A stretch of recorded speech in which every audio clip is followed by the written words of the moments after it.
right. What is the sound of that, Laura? That's me fanning myself because your basement's on fire. I know. Welcome back to Scissors and Scrubs, where it's 4 million degrees in Laura's basement. Really, really hot. But we can't put fans on because then you can't hear us talk. No, we can't. And we can't open the windows because then you hear all the cars going. Yeah. So tonight, we are discussing one of the hottest topics to hit Massachusetts in years. Mm-hmm. Years! Yes. So, Karen Reed. We're talking Karen Reed tonight. All right. We're going to talk about the case. Mm-hmm. So I'm not even going to give you an overview. Yeah. All I'm going to tell you is all of the nurses have become legal experts. Oh yeah, we are ready. We have been watching court TV nonstop. Mm-hmm. We know every aspect of this case, and we have decided the verdict. Even though they couldn't come up with one. Yes. So we're going to cover the case. Mm-hmm. We're going to talk a little bit about what forensic nursing is. We're going to continue with our little education of careers since the summer is when people are thinking what to do in college. That's true. And then we're going to cover some of the illnesses that were covered in the trial. Covered loosely. Leaky balloon knots. Yes. And then we are going to delve into our own opinions of this case. We're going to get the nitty gritty. And then I'm going to friend David Yannetti on Facebook. Oh, boy. Going crazy. All right. Take it away, Sparkles. All right. So Mary Walrath Holdridge for the USA Today wrote an article. What happened in the Karen Reed case? Timeline of key moments in John O'Keefe murder trial. And we need this because we have not had the Dateline special yet. We have not had the Netflix delve I cannot wait. And we have not had any other specials like HBO, like they did with the Murdaugh trial. I know specials. more about the Murdaughs than I know about my own family. Yes. And I need the HBO documentary. Need a documentary. I need it. Okay. So this came out on July 2nd. So it's a little old. After the verdict. The second-degree murder trial of Massachusetts woman Karen Reed has come to an end. Now. Yes. The 44-year-old Mansfield woman was accused of killing her Boston police officer boyfriend, 46-year-old John O'Keefe, after he was found dead in the snow on a fellow officer's lawn on the morning of January 29th, 2022. While the prosecution alleged that Reed struck O'Keefe with her car after a night of drinking and then fled, the defense, headed by heavy hitter attorney Alan Jackson, who I love, instead made the case that Reed was a convenient scapegoat in a cover-up initiated by local law enforcement. She's being framed. Mm-hmm. After several weeks of testimony. Several weeks, like 10 weeks. I know. There was a hung jury. Mm-hmm. On all 3 counts. Well, not on all 3 counts. Well, but technically. Yeah. Here's an overview of the major beats of the case as reported by USA Today Network and local media. January 28th, 2022. On the evening of January 28th, 2022, a group met in Canton, Massachusetts for a Friday night out. Bum, bum. Despite a heavy snowstorm coming, Boston police officer John O'Keefe went out drinking at C.F. McCarthy's with his girlfriend Karen Reed and friends. Any good local boy would do when a blizzard's coming. Of course. We all go out. With his girlfriend Karen Reed and friends and coworkers, including fellow Boston police officer Brian Albert and his sister-in-law, Jen McCabe. Oh. Mm-hmm. Between around 11 p.m. and midnight, the group moved to nearby Waterfall Bar and Grill, which we are all going to visit. Yeah, that's where our Christmas party's going to be. They must have more business oh my God, the now. business at the Waterfall. I want to meet the bartender. January 29th, 2022. Reed drove O'Keefe to the home of Brian Albert, where a group decided to meet after the bar. She had allegedly been drinking. Between 12:15 and 12:45, multiple witnesses reported seeing a dark SUV outside of the home, but that no one came inside. Reed had been texting O'Keefe, but failed to receive responses to her final 4 texts sent between 12:31 and 12:45. Between 4 and 5 a.m., Reed and O'Keefe's niece contacted Jennifer McCabe, saying O'Keefe had never come home and was not answering his phone. Kerry Roberts, a friend of O'Keefe's, went out with McCabe and Reed to look for him. Around 6 a.m., O'Keefe was spotted lying unresponsive on the snow on the Albert's lawn. By the flagpole. First responders were called. At 7:59 a.m., O'Keefe was pronounced dead at Good Samaritan Hospital. January 31st, 2022. An autopsy completed on O'Keefe found his cause of death to be consistent with blunt impact injuries to the head and hypothermia. The medical examiner ruled there were no obvious signs of an altercation or a fight. February 1st, 2022. Karen Reed is arrested and charged with motor vehicle homicide, manslaughter, and leaving the scene of a motor vehicle collision causing death. She was charged 3 days after? She pleads not guilty in Stoughton District Court the following day. June 9th, 2022. Karen Reed is indicted by Norfolk County Grand Jury and arraigned on charges of second-degree murder, manslaughter while operating under the influence of alcohol, and leaving the scene of a personal injury and death. The following day, she pleaded not guilty at Norfolk Superior Court and was held on $100,000, which she soon posted. September 22nd, 2022.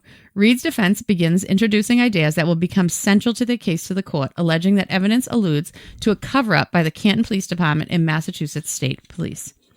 April 12th, 2023. The defense publicly releases what it calls bombshell exculpatory information, most notably a Google search allegedly made by Jen McCabe at 2:27 a.m. the morning O'Keefe died, asking, quote, "House, H-O-S, long to die in cold," end quote. Listen, if you were to look at mine, they'd all be spelled like that. Oh, yeah, no, I'm not. I don't think that's shit. I don't have my glasses on, and it'd be like, that's what she Googled. Yeah. Later, the prosecution would claim these searches were made after 6:23 a.m. and 6:24 a.m. after O'Keefe was found, while the defense argued that a federal forensic expert placed the search at 2:27 a.m., long before authorities were notified of O'Keefe's death. August 24th, 2023. Norfolk County District Attorney Michael Morrissey made an unusual move in issuing a video statement on accusations made by the defense saying they were baseless in conspiracy theories that constituted harassment of people involved in the case. Quote, "The idea that multiple police departments, EMTs, fire personnel, the medical examiner, and the prosecuting agency are joined in or taken in by a vast conspiracy should be seen for what it is, completely contrary to the evidence and a desperate attempt to reassign guilt." End quote. October 11th, 2023. Turtle Boy, a.k.a. Turtle Boy. He's so big in this case. Aiden Kearney is arrested for information posted on his blog, Turtle Boy News. Kearney wrote about the case often and was charged with witness intimidation and conspiracy due to his practice of confronting witnesses on camera. Kearney, who sold free Karen Reed merch and fundraised toward her defense fund, was later indicted on 8 counts of witness intimidation, 3 counts of conspiracy to intimidate witnesses, and 5 counts of picking a witness. Later, he would return to court and have his bail revoked for assault and battery charges from an ex-girlfriend.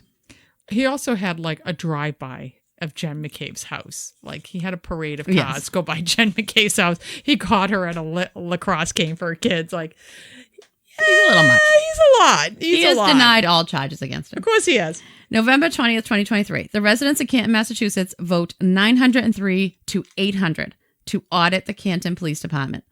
The split in vote paints a picture of a community completely divided over this case. Yeah. February 22nd, 2024. Prosecutors finally introduced the anticipated results of the crime scene evaluation, saying DNA belonging to O'Keefe was found on a broken taillight from Reed's vehicle. February 26, 2024, federal prosecutors released over 3,000 pages of evidence, delaying the start of the trial from March 12th to April 16th. March 13th, 2024, the Massachusetts State Police announced they opened an internal investigation into Trooper Michael Proctor, the leading investigator on the Reed case.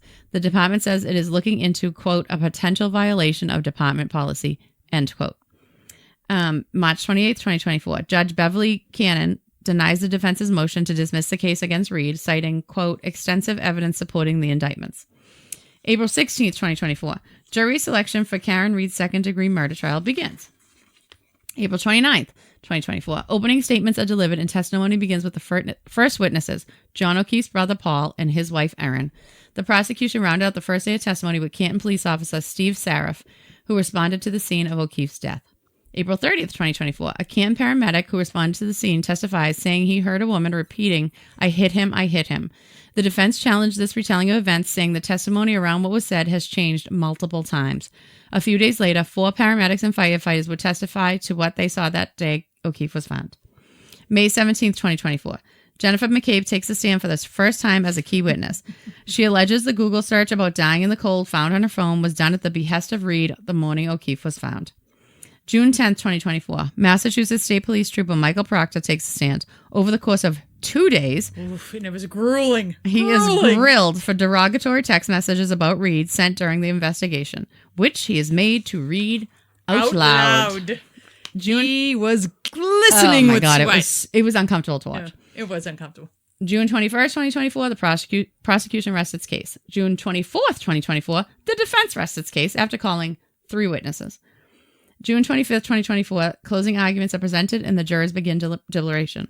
June 26th, the jurors leave after a second day of deliberation without a verdict. Reed's attorney has tense exchange with Judge Cannon about the verdict slip, which lacks a spot for jurors to check not guilty for the charges. After a tense back and forth, and I believe they called the Department of Justice, they changed the slips. June 28th, jurors send a note to the judge saying they are deadlocked. Judge Cannon tells them to continue deliberating as she believes they have not spent enough time doing so yet. July 1st, the jury sends another note saying that they are deadlocked and, quote, deeply divided. After a final attempt at deliberation, a mistrial is declared due to a hung jury. A mistrial occurs when a trial is terminated and considered void due to a jury's inability to reach a verdict or a procedural error. In this case, the mistrial was the result of a hung jury, which happens when a jury cannot agree upon a verdict after an extended deliberation. The Norfolk District Attorney is set to retry the case. Hours later, the Massachusetts State Police announces that Trooper Michael Proctor has been relieved of duty. And that was pending a hearing, but we're going to get into all that. Mm-hmm. And that is a very brief overview. So because we're going to tie this into nursing somehow, I'm going to cover forensic nurses. Mm-hmm. I mean, I don't have the nice meat and potatoes over there of the case, but all right. So we're going to talk about forensic nursing, which I wish I had known about 20 years ago. That would be so awesome. I would be a forensic nurse in a fucking second. Maybe we can just do it now. I could, but I'm never going back to school, Laura. Do you have to go back to school? Well, yeah. You'll get into it. I'd have to, yeah. Okay, so forensic nursing is the integration of nursing knowledge with forensic science to deliver care and support to victims and suspects involved in criminal or civil legal issues. As a unique blend of clinical practice and expertise in the legal system, forensic nurses specialize in providing specialized medical care while collecting and preserving crucial evidence in various settings. Mm-hmm. They play a vital role in bridging the gap between medical care and the legal system. They provide compassionate nursing care to individuals who have experienced trauma or abuse while ensuring that the physical evidence associated with the crime or incident is properly documented and retrieved. This evidence can be crucial in investigations and legal proceedings. Some of what they cover is why I probably could never do it. Mm-hmm. Yeah, I was going to say there's some parts there's some of it I couldn't do. So they are assessing, examining, and treating victims of violence, abuse, or neglect. That's what would kill me. Yeah. Like if a 13-year-old came in or a young girl getting, I would have a hard time. Documenting injuries and preserving evidence. Providing medical advice and testimony in legal proceedings. That's the part I would like. Offering emotional support and counseling to victims and their families. And assisting in criminal investigations. That's the part I would like. Okay. So it's a diverse field with several specialized areas. Okay. You have SANE, Sexual Assault Nurse Examiner.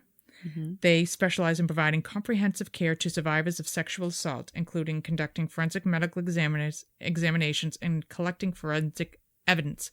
They do the rape kits in the ERs. Yeah. I would have a hard time. I really don't want to deal with God rape. love them, and I know they're wonderful. I'm not saying it to be cold and callous. I would have a hard time with it. Then you have a forensic clinical nurse specialist. They are involved in the development, implementation, and evaluation of policies, procedures, and educational programs related to forensic nursing and violence-related healthcare issues. So it sounds like these are the girls, like Ann Burgess. She's teaching this in school and helping people get there.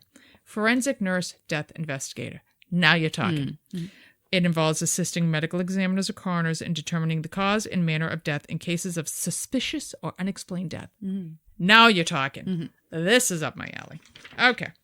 And then you have forensic psychiatric nurse. No. I have never been a fan of psych nursing. Mm-hmm. It's too subjective. And what do you feel about that? I am not that person.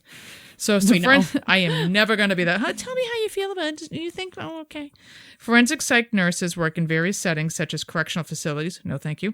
Forensic hospitals. Don't even know what that is. In mental health institutions where they provide health care to offenders and individuals with mental health issues involving the legal system. I'm good. No, I don't want to. Okay. Your degree, you need an associate's degree in nursing or a bachelor's in nursing. You need to complete the NCLEX. They must complete a specialized forensic nursing program. Several institutions offer certified programs in forensic nursing, which you can do online or in person. They cover various topics, such as forensic nursing history. Who cares? Role and responsibilities, crime scene investigation. Yes, please. Mm-hmm. And evidence collection techniques. So we don't want red Solo cups. So we don't put stuff in red Solo. Yeah, you learned that in that class. Yeah. You'd learn not to use red Solo cups. If you want to pursue an advanced career in forensic nursing, you can get a Master's of Science in Nursing focused on forensic nursing or a related field is highly beneficial. Advanced nursing degrees in forensics nursing allows nurses to integrate their medical knowledge with legal and forensic science in order to provide specialized care to victims and their families. Okay. A master and doctoral program in forensic nursing provides nurses with the skills necessary to provide expert testimony, collect forensic evidence, and consult with law enforcement and legal terms. When you complete the educational requirements, they may choose to obtain certification through the International Association of Forensic Nurses or the American College of Forensic Examiners Institute. The certifications, such as SANE or Advanced Forensic Nurse, help demonstrate expertise in the area and improve employment opportunities within the field. In addition to understanding the legal system and forensic evidence, advanced nursing degrees in forensic nursing also provide training in mental health, trauma-informed care, and victim advocacy. Most of these nurses begin their careers as general nurses and later transition into forensic nurses. You do see often women have been doing nursing for maybe they worked in the ER for 10 years and then they decide to go on. Yeah. They get experience in the ERs, ICUs, or psych units, and that can provide a solid foundation for a career in forensic nursing. They help you develop these situations, help you develop critical thinking, assessment, and decision-making skills, as well as to improve your ability to work in high-pressure situations. I think that's key for any aspect of nursing. Yeah. I have one more section, which is like 4 pages back to tell you about. Okay. Different types of forensic nursing. As I said, you have SANE, which is the sexual assault nurse examiner. Pediatric forensic nurse. I think that would be brutal. No. Domestic violence nurse. Geriatric forensic nurse, which I thought was very interesting. They work with elderly patients who have been victim of abuse, neglect, or exploitation. Like, that is such a huge area that is not talked about of elder abuse. And the forensic nurse death investigator, which we already explained about. So those are the different types of forensic nursing. Again, had I known about this, I probably would have really sought a career in that because I mean, we've talked about it. If I had to pick any other career, I'd be a forensic pathologist. Yeah. Like, I would be on the Karen Reed trial and being like, no, that's not what that says. Yeah, there's no way that That's a dog bite all day long. Because, Paul, I know you're listening, so it's going to get ugly. All right. So, in the Karen Reed trial, several medical issues came up.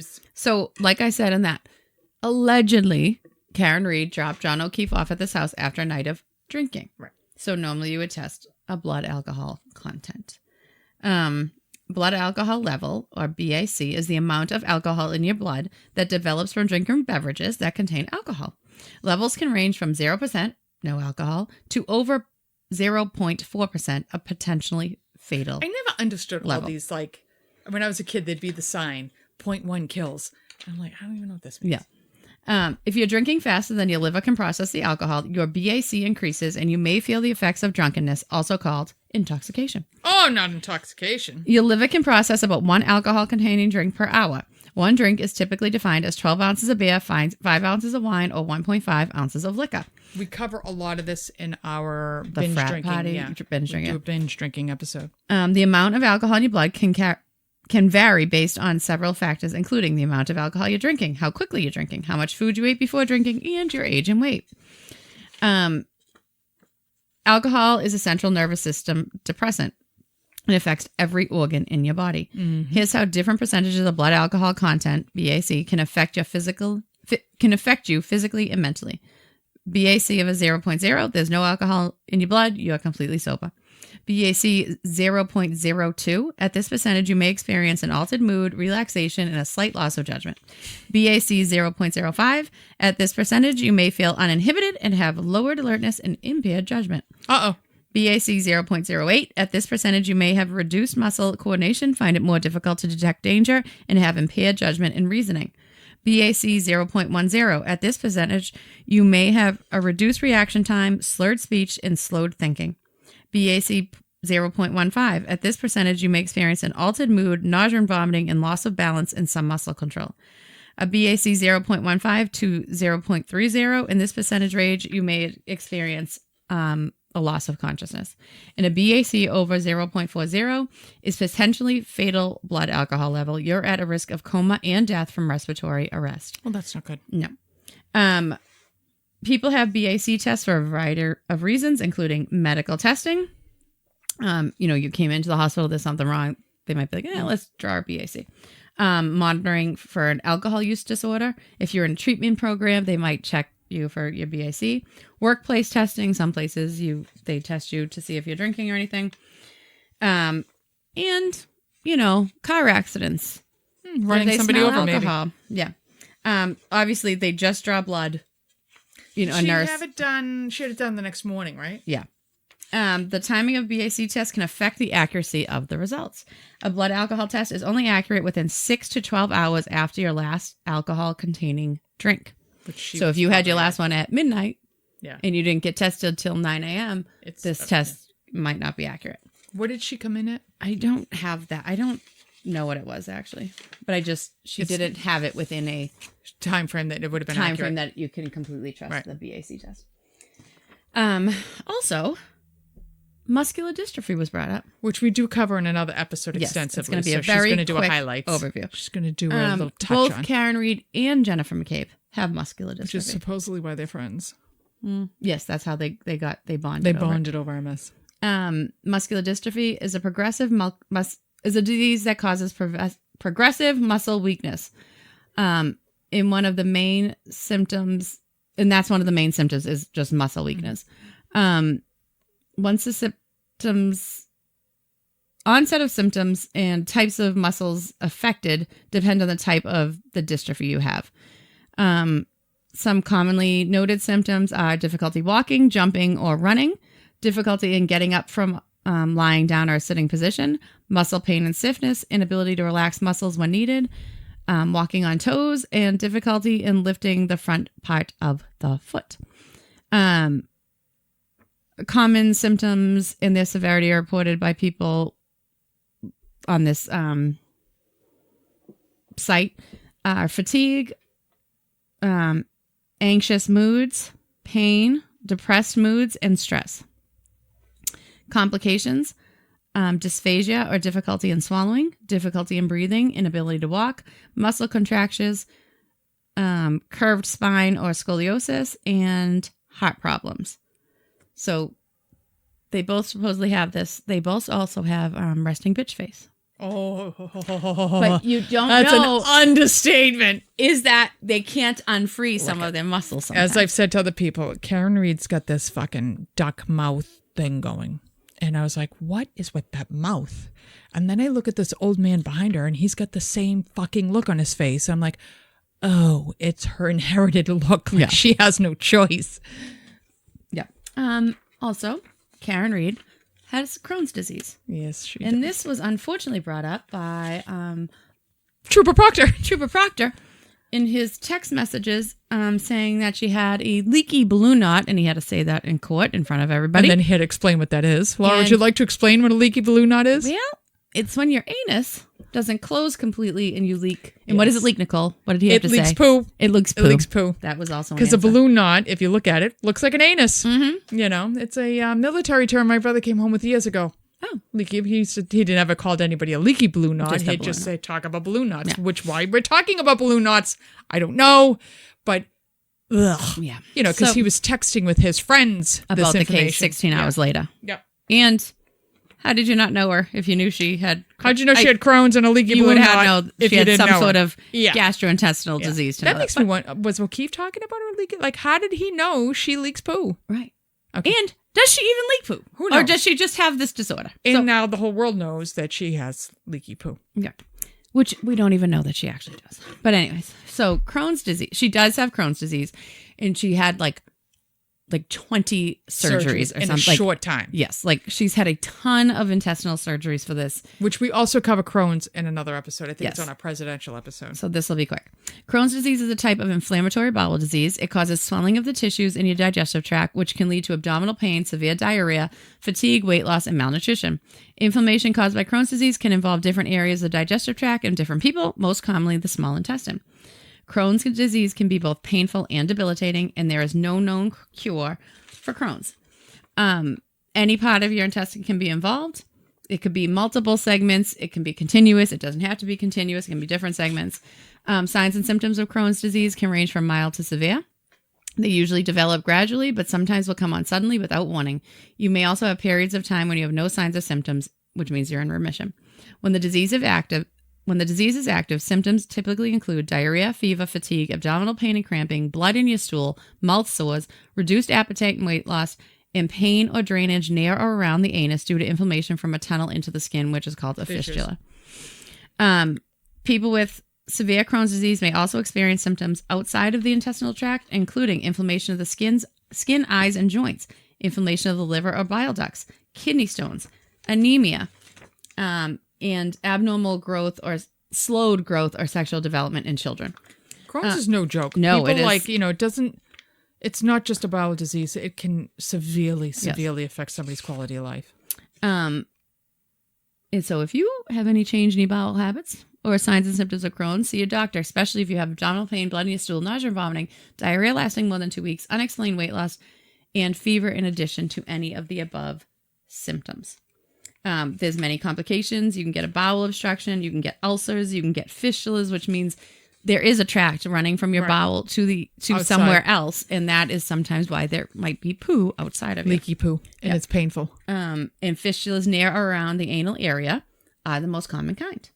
You can also get an anal fissure, which is a small tear in the tissue that lines the anus or the skin around the anus, and an infection occurs. It's usually associated with like painful bowel movements because it's going to hurt because now you have a rip in that skin. So she does have Crohn's disease, and he had to read these very inappropriate texts. So the Karen Reed trial. Wait. Oh, we have more? Yeah, because I Googled. Oh, that's right. House long to die in the cold. Did you type in house? I literally typed in exactly what she Googled. And one of the first things tells you all of this information. eMedicine Health has an article, How Long Does It Take to Die from Hypothermia? This immediately pops up. Hypothermia is a medical emergency caused by prolonged exposure to very cold temperatures and the body loses heat faster than it can produce it. And the night that he died, there was a massive blizzard coming in, and it was very, very cold. Normal body temperature is about 98.6. When body temperature drops below 95 degrees, it is considered hypothermia. The onset of hypothermia can occur slowly, and it can affect the brain, so many people who have hypothermia are not aware of it. How long it takes to die from hypothermia depends on several factors, including whether the cold exposure is in air or water, how cold the temperatures are, and the person's underlying health and age. Depending on the conditions, hypothermia can occur within minutes to hours or slowly over days to weeks. In the air, hypothermia can develop in as little as 5 minutes in temperatures of minus 50 degrees Fahrenheit. It wasn't that cold. It was not that cold. In people who are not dressed properly and have exposed skin. At negative 30 degrees Fahrenheit, hypothermia can occur in about 10 minutes. Death can occur in about an hour in extremely cold conditions. It was probably 25. Yeah. It was not anywhere near these temperatures. Right. Symptoms of mild hypothermia. Because if it's that cold, it's not snowing. Right. There's no there's no precipitation. Symptoms of mild hypothermia, body temperature of 90 degrees to 95 degrees. Shivering, goosebumps, bluish skin, confusion, trouble speaking clearly, memory problems, altered judgment, breathing faster than usual, and loss of balance or coordination. Apathy, fast heart rate, urinating more than usual. Symptoms of moderate hypothermia, which means your body temperature is between 82 and 90 degrees Fahrenheit. Shivering stops, feeling very tired, seeing things that are not there, shallow breathing, decreased reflexes, paradoxical undressing, which means people stop ripping off their clothes like they're hot, but they're freezing. Stupor, increased risk for abnormal heartbeats, and dilated pupils. Symptoms of severe hypothermia, body temperature less than 82 degrees Fahrenheit. Stiffness, low blood pressure, muscle rigidity, passing out, coma, unresponsiveness, breathing stops, heart stops, bright red, cold skin, very low energy. We also cover this. Yes. In the Everest Andes episode. Yes. Risk factors for developing hypothermia.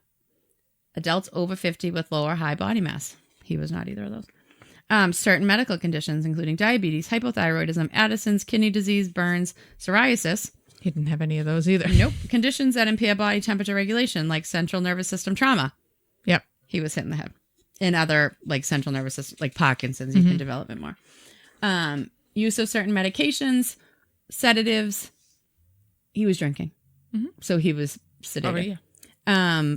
And drinking too much alcohol, taking recreational drugs, elevated blood alcohol levels, and combinations of alcohol and recreational drug can cause hypothermia on their own.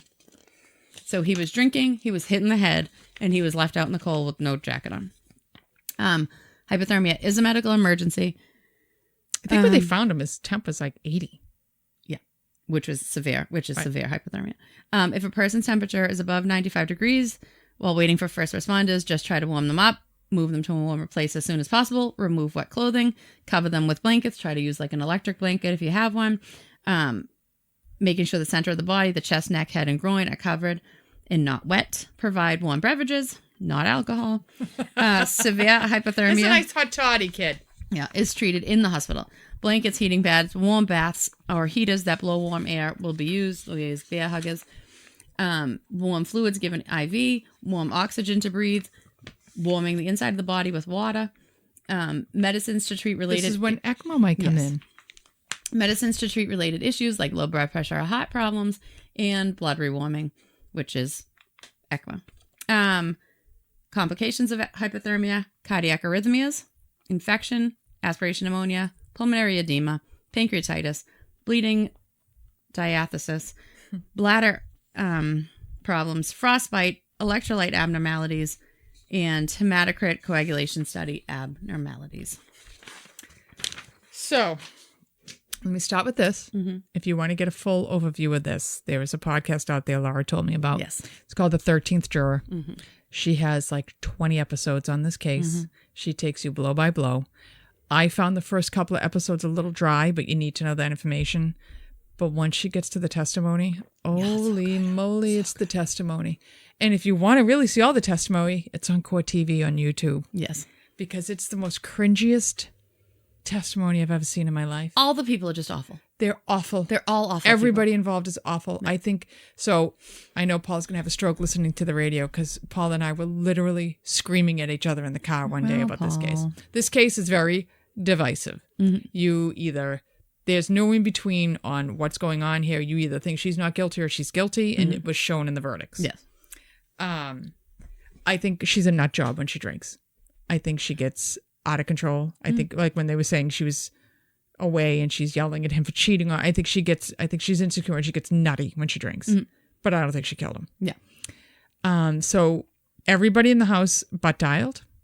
Everybody in the house's phone suddenly got wiped clean or went missing. Mm-hmm. People were never said that were in the house, Mm-hmm. Everybody's related to the Alberts somehow. Mm-hmm. I think the judge was related to the Alberts. Her brother somehow. or something. Yeah. It's something, this case. They found him on the lawn of a police officer's house.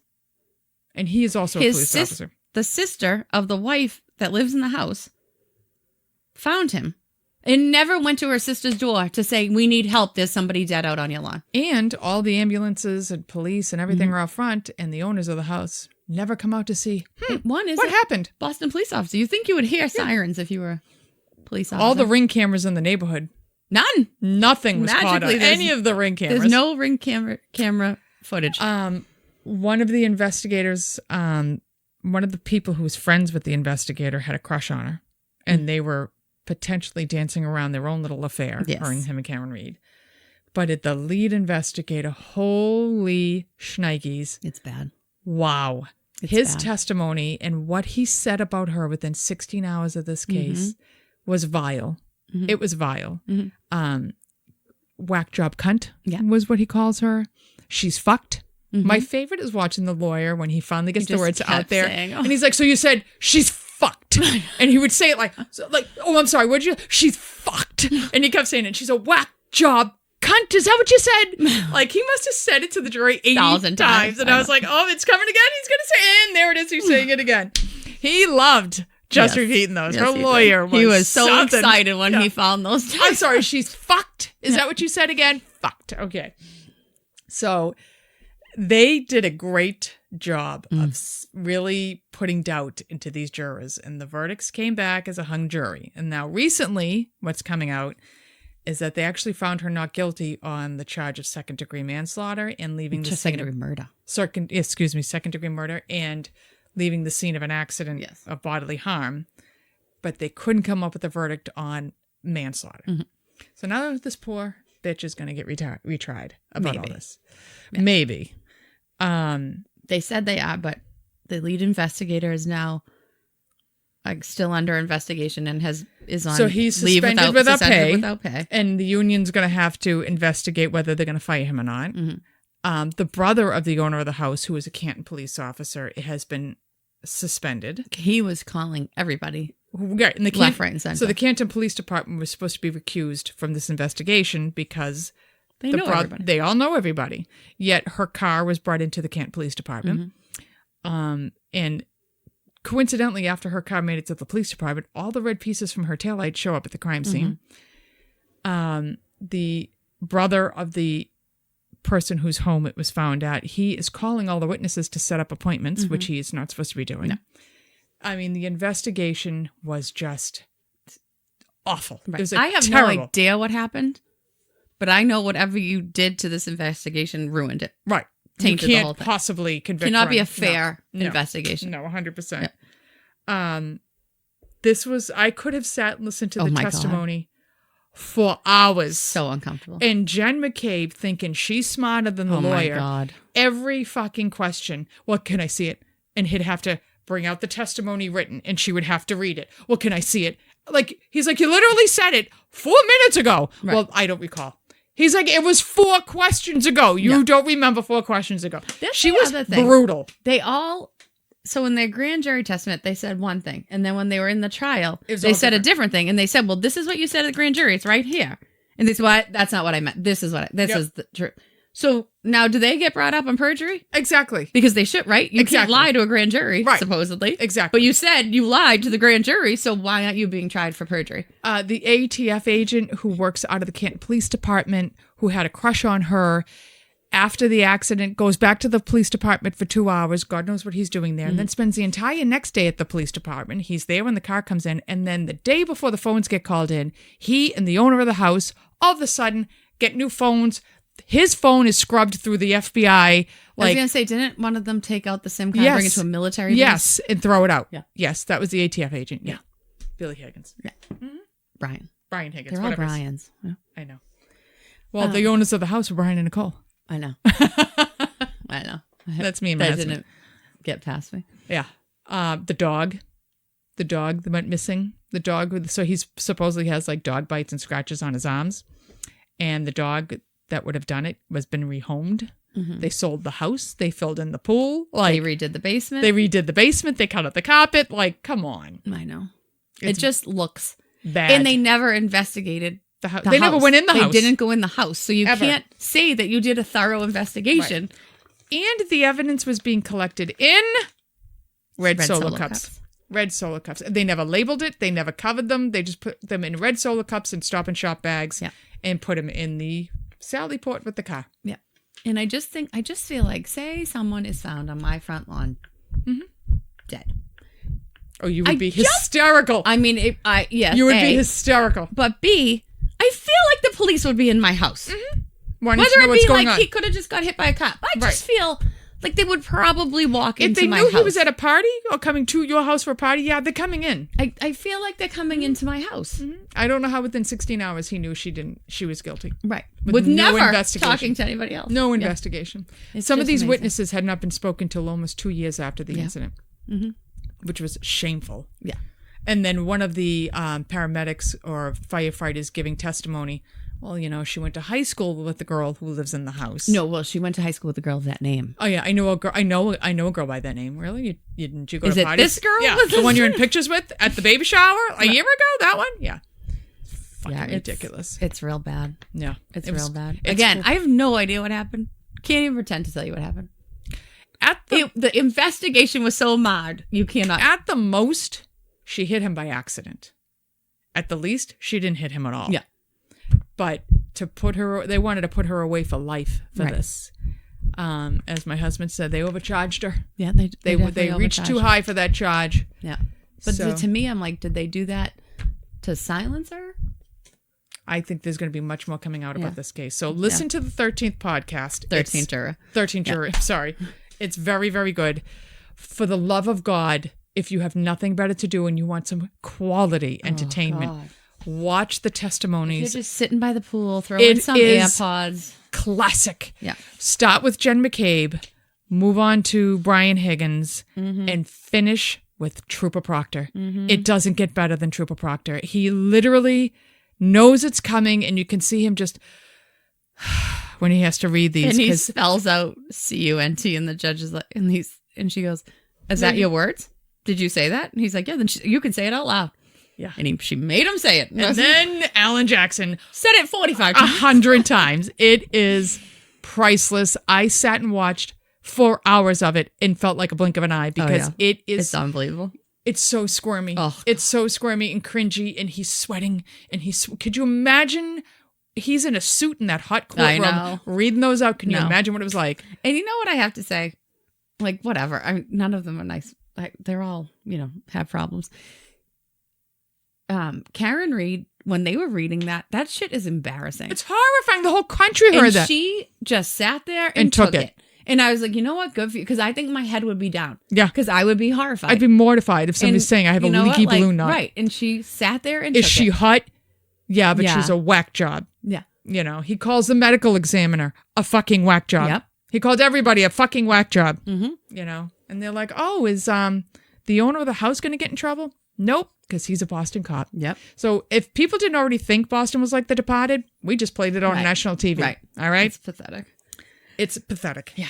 I got my information from MayoClinic.com and ClevelandClinic.com and, like I told you, USA Today. And I don't remember where I got my information, so there you go. It's somewhere around here, but I don't remember because I've been doing a lot of copy and pasting. Okay. So that's our summer episodes, these 2 summer episodes for now. Well, Karen Reed's back in court July 22nd. All right, we'll have an see update. What's going on. So you guys listen update. up, listen to this, and then go watch the update. Yes, we want some feedback. Yeah.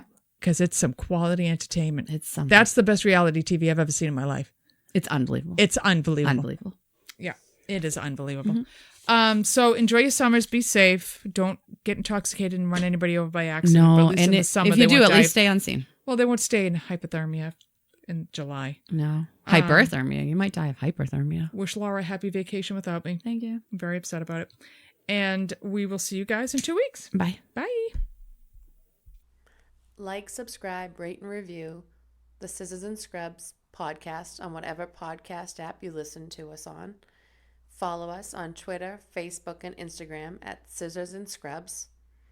And email us any of your stories or thoughts to scissorsandscrubs@gmail.com.